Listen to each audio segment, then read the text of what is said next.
یعنی وہ تھوڑی بات کرتے تھے لیکن اس میں بہت جامعیت ہوتی تھی. تو ایک دفعہ نا میں نے کسی کے بارے میں سنا کہ کوئی کہہ رہا تھا کہ آپ نے کبھی ان سے بات کی ہے؟ تو میں نے کہا نہیں، اتفاق نہیں ہوا. تو انہوں نے کہا کہ آپ ان سے بات کر کے دیکھیں، وہ نا بہت کیئرفل ہو کے بات کرتی ہیں، ان کے الفاظ کی سلیکشن بڑی کانشیس ہوتی ہے. تو مجھے نا یہ بڑی اچھی کوالٹی لگی. میں نے کہا دیکھیں، جب ہماری گفتگو محتاط ہوتی ہے نا، کیئرفل ہوتی ہے، تو ایون دوسرے لوگ بھی اس بات کو نوٹس کرتے ہیں کہ ہمارے اندر کتنا اللہ کا خوف ہے، کہ ہمیں ڈر لگتا ہے کہ کوئی ایسی بات نہ منہ سے نکال دیں یا کر دیں جو اللہ کو ناراض کرنے والی ہو. اب آپ مجھے یہ بتائیں کہ اگر ایک انسان کے اندر یہ کرائیٹیریا ہے کہ وہ ہر وقت اپنی گفتگو کے بارے میں کیئرفل ہے، تو کیا وہ جھوٹ بول سکتا ہے؟ کیا وہ غیبت کر سکتا ہے؟ کیا وہ نیگیٹو باتیں کر سکتا ہے؟ کیا وہ ری ایکٹیو ہو سکتا ہے؟ نہیں. ہم خود بخود ایک جیسے کانشیس انسان بن جائیں گے، معاملات ہمارے سدھر جائیں گے دا مومنٹ ہم اپنی زبان کو کنٹرول کرتے ہیں. اور پھر آپ دیکھیے کہ دو مواقع ایسے ہوتے ہیں جب شیطان سب سے زیادہ ایکٹیو ہوتا ہے. بالکل بیوٹیفل پرسنالٹی بنے گی انشاءاللہ. ایک تو خوشی کے موقع پہ شیطان بہت زیادہ ایکٹیو ہوتا ہے، اور دوسرا غم کے موقع پہ. اب آپ دیکھیں، جب ہمارا ایک پیارا دنیا سے چلا گیا تو یہ انتہائی دکھ اور غم کا موقع ہے. مثلا آپ دیکھیں کہ بعض اوقات ایسا دکھ ہوتا ہے کہ آپ کو نا اپنے دل میں محسوس ہوتا ہے وہ درد، اور وہ جو آپ کے غم کی کیفیت ہے نا، اتنی زیادہ دکھی ہوتے ہیں، اور آپ کو بعض وقت سمجھ ہی نہیں آ رہی ہوتی اب میں کیا کروں اس دکھ کو اوور کم کرنے کے لیے. تو یہاں پہ ہمیں کرنے کے کام بتا دیے گئے، اور وہ کیا ہے کہ جب کوئی آپ سے آ کے پوچھے تو آپ نے کیا کرنا ہے، اپنے جانے والے کے بارے میں اچھی بات کرنی. جیسے آپ دیکھیں کہ نبی صلی اللہ علیہ وسلم کی حدیث ہم دیکھتے ہیں، بہت ہی پیاری حدیث ہے، بہت اچھا ریمائنڈر ہے ہمارے لیے کہ جب کوئی فوت ہو جائے، چاہے ہمارا عزیز ہے، چاہے کوئی ہماری کمیونٹی کا ممبر ہے، کوئی بھی انسان ہے. تو یہاں پہ خاص طور پہ مسلمان کی بات کی گئی کہ جو مسلمان بھی وفات پائے اور چار پڑوسی اس کے حق میں بھلائی کی گواہی دے، تو اللہ رب العزت فرماتے میں نے تمہاری بات مان لی، اور جو تم نہیں جانتے اسے بھی معاف کر دیا. تو اب یہاں پر کیا، کب ہم کسی کے بارے میں اچھی بات کرتے ہیں؟ مثلاً فرض کریں کہ میری فرینڈ ہے فاطمہ، اس کو بہت اچھی طرح سے جانتی ہوں، اور مجھے اس کے اخلاق کا پتہ ہے، اور مجھے پتہ ہے کتنی وہ کیئرنگ ہے، کتنی لونگ ہے، اور کس طرح اس نے ہر دفعہ آؤٹ آف دا وے جا کے میری ہیلپ کی، دوسروں کی ہیلپ کی. اب جب وہ فوت ہو جائے گی تو میری گواہی کس پہ بیس کرے گی؟ اس کے میرے ساتھ معاملات پہ نا. یعنی اس نے جب وہ زندہ تھی تو میرے ساتھ معاملہ کیسے کیا، چاہے وہ میری ریلیٹیو تھی یا نہیں تھی، چاہے میرا اس کے ساتھ کوئی بہت قریبی تعلق تھا یا نہیں تھا. تو یہاں پہ آپ دیکھیں کہ جب ہم دنیا سے جائیں تو جن لوگوں کے ساتھ ہمارا انٹریکشن ہوتا ہے، جن سے ہم بات کرتے ہیں، جن سے ہم معاملہ کرتے ہیں، وہ ہمارے گواہ بنیں گے، اور وہ پھر بتائیں گے کہ ہم کیسے تھے. اور پھر اگر کوئی بھی حق میں گواہی دے، یعنی اگر چار لوگ آپ کے اخلاق کی اچھی گواہی دیتے تو اللہ تعالیٰ کیا کہیں گے کہ میں نے تمہاری بات مان لی، یعنی ٹھیک ہے، تم جو کہہ رہے ہو وہ صحیح ہے، تم نے اچھی بات کی گواہی دی. اور پھر آپ دیکھیں اللہ تعالیٰ یہ بھی بتا رہے ہیں کہ ہر انسان گناہ بھی کرتا ہے، غلطیاں بھی کرتا ہے، لیکن تم لوگوں کو چونکہ اس کے عیب چھپے ہوئے تھے، ہمیں تو کسی کو نہیں پتا نا کہ کسی میں کون سی برائی اور کون سی یعنی اس کی ویکنیسز ہیں. تو آپ دیکھیں کتنا عظیم ہمارا رب ہے اور کتنا غفور الرحیم ہے کہ اگر کوئی اچھی بات کر رہے تو اللہ تعالیٰ اس کی اچھی گواہیوں کی وجہ سے اس کے گناہوں کو معاف کر دیں گے. پھر ایک اور بات، یہاں سے ایک اور حدیث دیکھیے. ایک مرتبہ رسول اللہ صلی اللہ علیہ وسلم نے فرمایا جبرائیل علیہ السلام پڑوسی کے بارے میں اتنی وصیتیں کرتے رہے حتیٰ کہ مجھے خیال ہوا کہ وہ اس کو وارث ہی بنا دیں گے. یہاں پہ کیا بات ہمیں سمجھ آ رہی ہے یعنی جو ہمارے نیبرز ہیں نا، ان کا بھی رائٹ ہے، ہمیں ان کے ساتھ بھی اچھا معاملہ کرنا چاہیے. یعنی اتنا زیادہ اس بات کو ایمفسائز کیا گیا. اچھا اب آپ دیکھیں کہ جیسے تھوڑا سا یہ بھی امیجن کریں کہ اگر کوئی برا پڑوسی ہوتا ہے تو کیا کیا وہ کرتا ہے. جیسے مثلاً آپ کے ڈرائیو وے میں گاڑی کھڑی کر دینا، آپ کے ڈرائیو وے میں کچرا پھینک دینا، یا بہت اونچا میوزک لگانا، شور کرنا، رات کو جب سو رہے ہوں سب اس وقت ہنگامے اور پھر پارٹیز اور ایسی چیزیں. اب یہ کیا ہوتا ہے؟ مثلاً اس سے کوئی خوش تو نہیں ہو رہا نا، بے آرام ہو رہے ہیں نا لوگ، آپ تکلیف اور اذیت دے رہے ہیں دوسرے کو. تو اصل میں یہ کچھ ایگزامپلز میں نے آپ کو دیں جو ہم نے نہیں کرنی. جیسے مثلا اگر کوئی کر رہا ہے، اس سے ہمیں اذیت ہو رہی ہے، اس پہ ہم صبر کر رہے ہیں، تو صبر کا بدلہ ہمیں اللہ دے گا. لیکن ہمیں ایسا نیبر نہیں بننا. مجھے اپنے گھر کا کچرا اپنے نیبر کے آگے نہیں پھینکنا، مجھے اپنی گاڑی اپنے نیبر کے ڈرائیو وے میں یا اس کا جو پارکنگ ایریا وہاں نہیں پارک کرنی، مجھے گھر میں کوئی ایسی گیدرنگ نہیں کرنی کہ ساری جو اسٹریٹ ہے اس کی پارکنگ میں بلاک کر دوں. آپ دیکھیں کہ ہر نیبرہڈ میں، جیسے ہمارے بھی نیبرہڈ میں ایسے ہیں کہ اسٹریٹس میں چونکہ اتنی زیادہ پارکنگ نہیں ہے، تو ایک پارک بنا ہوا ہے جس کے باہر تقریباً 20-30 گاڑیاں پارک ہو سکتی. تو وہ پارک بنانے کا مقصد کیا ہے کہ اگر آپ کے گھر کوئی گیدرنگ ہے تو آپ اپنے گیسٹ کو کہیں کہ وہاں گاڑی پارک کر کے وہاں سے واک کر کے آپ کے گھر آ جائیں، لیکن اسٹریٹ کو بلاک نہ کریں. کیونکہ بعض دفعہ اس طرح گھر میں گیدرنگز ہوتی ہیں اور پھر آپ دیکھیں بعض دفعہ نیبرز جو ہیں وہ 911 کال کر دیتے ہیں، پولیس آ جاتی ہے، وہ گاڑیاں ٹو کر کے لے جاتے ہیں، تو کتنی تکلیف اور اذیت ہوتی نا. تو ہمیں ان باتوں کا بھی خیال رکھنا چاہیے. اور پھر اسی طرح آپ دیکھیے کہ جیسے ایک اور کیا ہوتا ہے کہ جیسے ہم احسان بھی کر سکتے ہیں. جیسے آپ دیکھیں ماشاءاللہ ہماری بہت ساری ایسی اسٹوڈنٹس نے شیئر کیا کہ جب سنو ہوتی ہے خاص طور پہ جن ایریاز میں، تو وہ کہتے ہیں کہ جب ہم اپنا ڈرائیو وے صاف کرتے ہیں تو اپنے نیبرز کا بھی کر دیتے ہیں. یا کوئی بھی ایسی چیز ہے آپ نے اپنے لیے کیا تو اپنے نیبر کے لیے بھی کر دیا. تو یہ چھوٹے چھوٹے جیسچرز ہوتے ہیں. پھر اسی طرح آپ گھر سے باہر نکلے، آپ کو کہ نیبر نظر آ گیا، اس کو گڈ مارننگ کہہ دیا یا اس کا حال چال پوچھ لیا، اسمائل کر دی، تو یہ چیزیں ہمارے نا اچھا ایک بانڈنگ بنائیں گی ان کے ساتھ انشاءاللہ. بعض اوقات یہ کہ بہت سارے خاص طور پہ یہاں پہ آپ دیکھیں جہاں ہم رہتے ہیں، بہت لوگ جو ہیں وہ ریزرو رہتے ہیں، اتنا انٹریکٹ نہیں کرنا چاہتے. چلیں ہم بھی نہیں کرتے اگر وہ نہیں اتنا میل جول رکھنا چاہتے، لیکن ایٹ لیسٹ جتنا ہمارا ان سے انٹریکشن ہو. اور پھر آپ دیکھیں مجھے ایک حدیث اور بھی یاد آ رہی ہے کہ ایک شخص نبی صلی اللہ علیہ وسلم کے پاس آیا نا، اور اس نے پوچھا یا رسول اللہ میں کیا صدقہ کروں.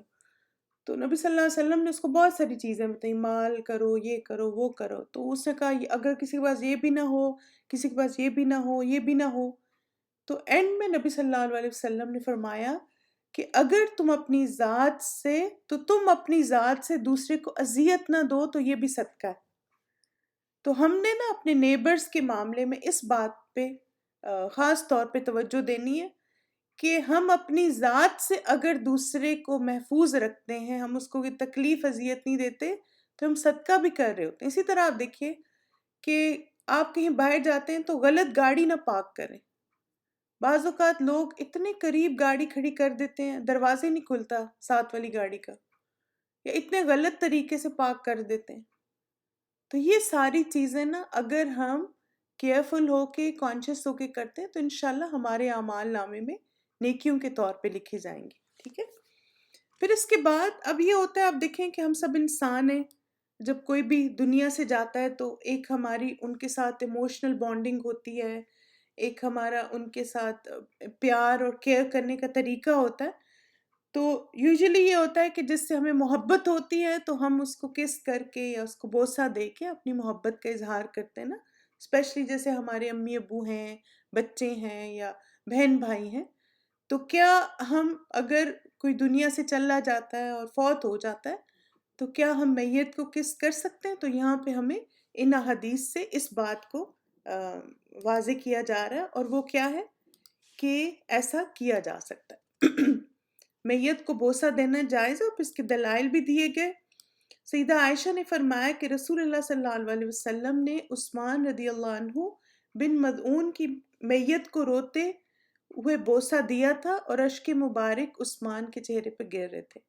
یعنی ایک تو نبی صلی اللہ علیہ وسلم کا اپنا عمل بھی ہمیں نظر آتا ہے کہ انہوں نے ان کو بوسہ دیا تھا، ان کو کس کیا تھا، اور پھر ایک صحابی کا عمل بھی نظر آتا ہے کہ سیدنا ابو بکر رضی اللہ عنہ نبی کریم صلی اللہ علیہ وسلم کی وفات کے بعد ان کے پاس پہنچے، ان کے چہرے مبارک سے کپڑا اٹھا کر جھکے اور آنکھوں کے درمیان بوسہ دے کر رو دیے۔ ٹھیک ہے، تو اس کا مطلب ہے ایسا کرنا جائز ہے۔ لیکن یہ کہ آپ دیکھیں کہ یہاں پر پھر ہمیں ایک جیسے بڑا ڈیسنٹ سا اور ایک کنٹرولڈ سا عمل نظر آ رہا ہے، یعنی آپے سے باہر نہیں ہونا۔ یعنی ایسا ہوتا ہے نا کہ بعض دفعہ کچھ لوگ شاید آپ نے کبھی دیکھا بھی ہو، میں نے چونکہ خود وٹنس کیا، تو اب یہ تھا کہ جیسے جو میت پڑی ہوئی اور اس کو گلے لگا کے اور ہٹ ہی نہیں رہے وہاں سے، تو ایسا نہیں کرنا چاہیے۔ مثلا ایک ڈیسنٹ اور ایک جیسے جس کو کہتے ہیں نا کمپوزڈ وے میں، اور ایک خوبصورت انداز میں، ایک صابر انسان کی شکل میں آپ کا واقعی دل چاہ رہا ہے تو آپ کس کر سکتے ہیں، اور اس کے بعد جیسے آپ دیکھیں رونا کوئی حرج نہیں، اگر رونا آ رہا ہے، آپ کے آنسو نکل رہے ہیں، بس زبان پہ کنٹرول کرنا ہے، اور پھر بہت زیادہ ہمیں آپے سے باہر نہیں ہونا۔ پھر اب یہ ہے کہ ہماری جو ایک خواہش ہوتی ہے کہ اب ہمارے میت فوت ہوگی تو قریبی لوگوں کو بتایا جائے، اس کے بہت سارے مقاصد ہوتے ہیں۔ ایک تو آپ دیکھیں خاص طور پر جو یہاں پر اسپیشلی ویسٹرن کلچر میں جب ہم رہتے ہیں تو یہاں پر ہمیں یہ ہوتا ہے کہ کوئی ایسا طریقہ نہیں ہوتا اور ایسے ریلیٹیوز آس پاس نہیں ہوتے، اور اس طرح کا کمیونیکیشن سسٹم نہیں جیسے پاکستان میں ہے نا۔ پاکستان میں کیا ہوتا ہے کہ کسی ایک کو فیملی ممبرس کو یوزلی پتہ ہوتا ہے سب کو کہ کون بہت زیادہ بیمار ہے اور پھر کس کا آخری وقت آ گیا۔ بعض دفعہ اچانک بھی ڈیتھ ہو جاتی تو بھی بہت جلدی ساری فیملی کو پتہ چل جاتا ہے اور سب آ جاتے ہیں اور ایک مورل سپورٹ اور ایک دوسرے کا دکھ غم بانٹتے ہیں نا۔ اب یہاں پر یہ ہے کہ ہمارے پاس کوئی ایسا طریقہ نہیں ہوتا، تو اس میں آپ کیا کر سکتے ہیں جو جائز ہے، وہ کیا ہے کہ آپ کسی ایک کمیونٹی ممبر کو یا ایک دو لوگوں کو بتا سکتے ہیں کہ اس طرح ہمارے گھر میں فلاں کی ڈیتھ ہوگی ہے، تو پلیز آپ یہ جنازے کا وقت ہے، اور اگر کوئی کنڈولنسز کے لیے آنا چاہتا ہے تو یہ اس کا وقت ہے۔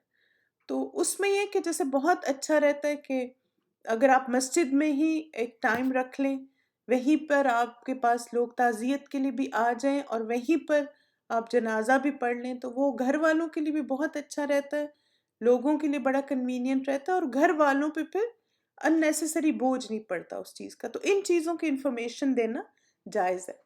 مرحوم کے رشتہ داروں، دوستوں اور نیک لوگوں کو موت کی خبر یا اطلاع کرنا مسنون ہے، اور یہاں پہ آپ دیکھیں کہ یہاں پر ہمیں مقصد بھی بتا دیا گیا۔ دو مقاصد ہیں، ایک تو مقصد یہ ہے کہ وہ اس کے جنازے میں شریک ہوں۔ جنازے میں پھر کیا ہوتا ہے، وہ سب دعائیں کریں گے، تو ہم چاہتے ہیں کہ ہمارے رشتہ دار اور دوست اور جو نیک لوگ ہیں کمیونٹی کے ہمارے جاننے والوں میں، وہ آئیں اور وہ جنازے میں شرکت کریں، مغفرت کی دعا کریں، تاکہ ہمارے جو جانے والا پیارا ہے اس کے درجات بلند ہوں اور اللہ تعالیٰ کے یہاں اعلیٰ مقام وہ حاصل کرے۔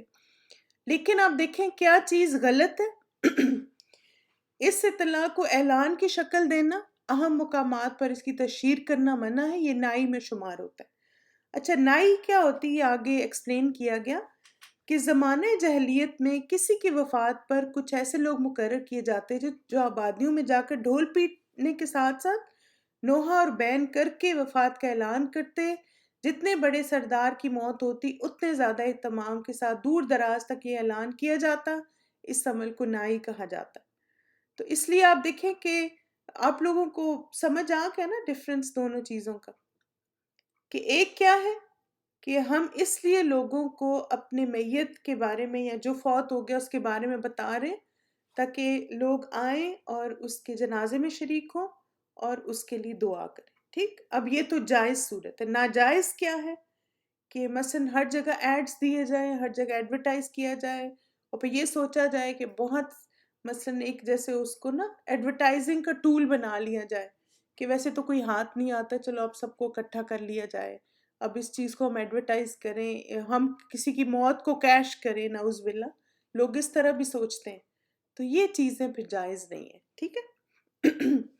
پھر اسی طرح صحابی رسول حذیفہ بن یمان اس بارے میں اتنے محتاط تھے کہ جب بھی ان کا کوئی عزیز وفات پا جاتا تو کہتے کسی کو اطلاع نہ کرنا، مجھے خدشہ یہ نئی میں شمار نہ ہو جائے، کیونکہ میں نے نبی صلی اللہ علیہ وسلم کو نئی سے منع فرماتے ہوئے سنا تھا، ٹھیک ہے، یعنی وہ اتنے محتاط تھے اس کے بارے میں۔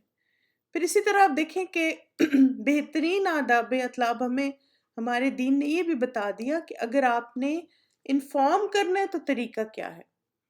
کسی جاہلانہ رسم کے بغیر کسی مسلمان کو کسی دوسرے مسلمان کی وفات کی خبر یا اطلاع دی جائے تو ایسا کرنے والا ساتھ یہ درخواست کرے کہ مرنے والے کے حق میں مغفرت کی دعا کی جائے، جیسے نبی صلی اللہ علیہ وسلم نے نجاشی کی وفات کی اطلاع کے بارے میں کیا کہا تھا کہ اپنے بھائی کے حق میں استغفار کریں۔ اب مثلا ہم کیسے کہہ سکتے ہیں؟ ہم کہہ سکتے ہیں کہ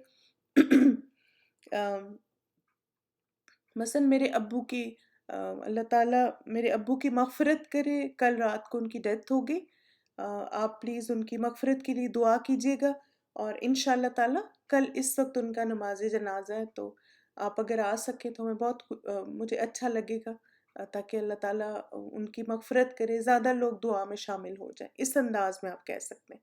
اسی طرح نبی صلی اللہ علیہ وسلم نے نجاشی کے علاوہ جعفر، عبداللہ بن رواحہ رضی اللہ عنہم کی شہادت کی اطلاع بھی مسلمانوں کو دی تھی، ٹھیک ہے۔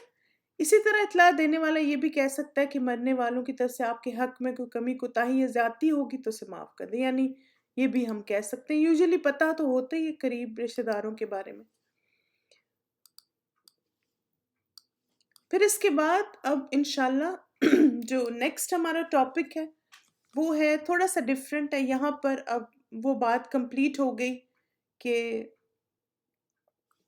آپ لوگوں نے جیسے میت کی وفات ہو گئی، اس وقت ہمارے پاس لوگ ملنے کے لیے آ رہے ہیں، ہمارا کیا ری ایکشن ہونا چاہیے، کیسے ہم نے ان باتوں کو ہینڈل کرنا ہے۔ اب جو ہمارا نیکسٹ ٹاپک ہے وہ یہ ہے کہ جب ہمیں اطلاع دی جائے کسی کی موت کی تو اب ہمارا ری ایکشن کیا ہونا چاہیے، ٹھیک ہے۔ مسجد سے ای میل آتی ہے نماز جنازہ کی ہے، جی ہاں بالکل۔ اب دیکھیں انڈائریکٹلی اگر کوئی بھی کرتا ہے نا اس میں تو کوئی حرج نہیں ہے، لیکن جو چیز ناپسندیدہ ہے میں نے آپ کو بتا دیا کہ نیت کیا ہے۔ اگر مثلا مسجد والے ای میل بھیجتے ہیں تو مسجد والوں کا کیا مقصد ہوتا ہے کہ زیادہ سے زیادہ لوگ جنازے میں شریک ہوں، میت کی مغفرت کے لیے دعا کریں، تو ایسا کرنا جائز ہے۔ اسی طرح آپ اگر اپنے فیس بک پہ ڈال دیتے ہیں، ٹویٹر پہ ڈال دیتے ہیں، کہیں بھی ڈال دیتے ہیں، اور آپ کا مقصد کیا ہے، نیت کیا ہے کہ زیادہ لوگ آئیں، جنازے میں شریک ہوں اور مغفرت کی دعا کریں، تو ایسا کرنا جائز ہے۔ لیکن دکھاوے کے لیے اور کسی اور مقصد کے لیے، اور یہ سوچ ہو کہ دیکھنا اتنا بڑا جنازہ ہوگا نا کہ دنیا دیکھے گی، دیکھنا اتنے لوگ آئیں گے نا کہ سب کو پتہ چل جائے گا، یہ جو نیتیں ہیں نا مقاصدیں، یہ غلط ہے، ٹھیک ہے۔ چلیں، جزاکم اللہ خیرن کثیرہ، بارک اللہ فیکم۔ چلیں انشاءاللہ ہم یہاں پہ اپنا آج کا سیشن کنکلوڈ کرتے ہیں، اور پھر نیکسٹ ویک ہم پھر یہاں سے سٹارٹ کریں گے کہ موت کی جو خبر جو سنے اس کو آگے سے کیا کہنا چاہیے۔ Is it okay to collect money for deceased family at GoFundMe؟ اس میں آپ دیکھیے کہ جیسے اگر واقعی کوئی نیڈی ہے اور آپ کو لگتا ہے کہ اوتھینٹک ہے جو بھی جمع کر رہے ہیں پیسے، اس میں کوئی حرج نہیں ہے، کیونکہ یہاں پر جب ہم لوگوں نے ورک شاپ کی تھی مثلاً اس کی جنازے میت کے یہ جو ہے نا غسل اور کفن کی، تو اس میں جیسے ہم نے ایک ایسٹیمیٹ لگایا تھا، تو تقریباً ہر گریو یارڈ ڈفرینٹ ہوتا ہے، لیکن اپروکسیمیٹلی $3,000 to $5,000 لگتے ہیں سارے ایکسپینسز کو میٹ کرنے میں۔ اور اس میں جیسے آپ کی جو میت کی جو بھی فوت ہو گیا اس کی ڈیڈ باڈی کو ہاسپٹل سے ٹرانسپورٹ کرنا جہاں پہ ان کو بیت کیا جائے گا، پھر وہاں سے گریو یارڈ لے کے جانا، گریو یارڈ میں گریو ڈگ کرنا، اس کی جگہ خریدنا، وہ سارے ایکسپینسز ملا کے تقریباً اتنے ہو جاتے ہیں۔ تو بعض تو آپ دیکھیں کہ ان کے لیے ایزی ہوتا ہے، وہ افورڈ کر سکتے ہیں، لیکن بعض دفعہ یہ ہوتا ہے کہ بہت ایکسپینسو ہوتا ہے اور لوگ نہیں بیچارے اتنا آلریڈی اسٹرگل کر رہے ہوتے ہیں، تو اس صورت میں پھر انشاءاللہ آپ اگر مدد کر سکیں تو آپ ضرور کریں۔ اس میں اگر نیڈی نہیں ہے تو آپ دیکھیں، اگر ویسے بھی اب نیت جو ہے صدقہ جو ہے نا نیت کے ساتھ ہے، اگر وہ کہہ رہے ہیں وہ نیڈی ہیں تو پھر ہمیں اچھا گمان کر کے کر دینا چاہیے، کچھ نہ کچھ کر دیں۔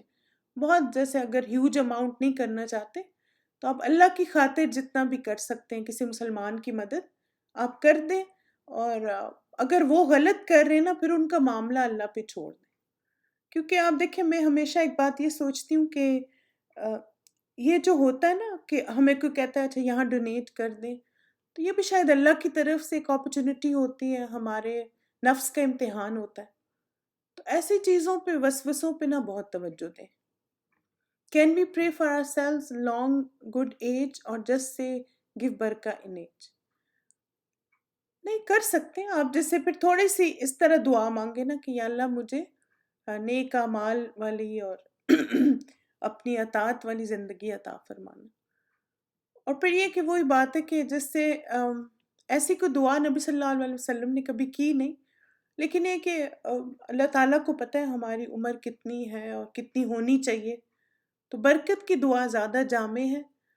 تو اس لیے جب کسی بات میں سمجھ نہ آئے نا تو یہ سوچیں کہ نبی صلی اللہ علیہ وسلم کی دعاؤں میں کیا یہ دعا شامل تھی، تو عمر میں برکت کی دعا تو تھی جیسے، تو مانگ سکتے ہیں، مانگ لیں انشاءاللہ۔ ٹھیک ہے، چلیے، جزاکم اللہ خیرن کثیرہ، بارک اللہ فیکم، سبحانک اللہم و بحمدک، اشہد ان لا الہ الا انت، استغفرک و اتوب الیک۔ السلام علیکم ورحمۃ اللہ وبرکاتہ۔